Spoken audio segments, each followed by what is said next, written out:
Smart cities. Surveillance capitalism's new home? What is the smart city and how do surveillance capitalists benefit from it? The development of the smart city is an ambitious attempt to integrate digital information technology into virtually every component of urban infrastructure, design, and city life.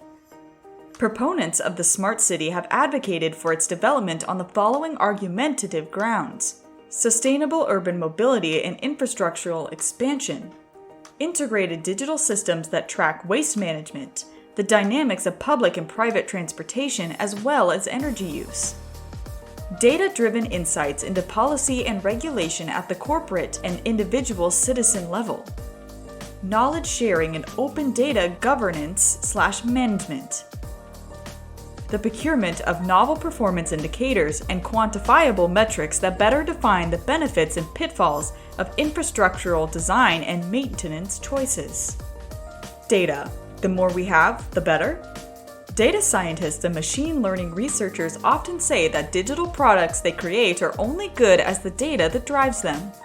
Yet research has shown that even large-scale, properly curated datasets can contain embedded biases that are then reflected in algorithmic decision-making. One could argue that this is mainly because of a lack of digital representation for minority groups and vulnerable subpopulations. However, it would be more reasonable to argue that increasing the amount of data throughout these domains would show algorithmic biases by revealing even more patterns of systemic and systematic inequality. Moreover, the behavioral future markets said data produces would be increasingly lucrative for surveillance capitalists because of their fundamental exploitation of vulnerability. Predictive policing and facial recognition.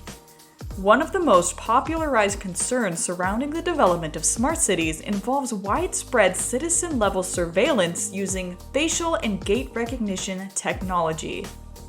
This technology, in conjunction with geolocation and mobile services, would allow governments and tech companies to actively track the lives of individual citizens in extremely high detail. Can the smart city exist without surveillance capitalism? To conclude, let us consider whether the concept of smart city can exist independently of the structures of surveillance capitalism. We know that smart cities would produce a plethora of new datasets that intimately describe the patterns of daily life within their confines. Setting aside the obvious benefits of sustainable infrastructural growth and development, what other purposes could this data serve?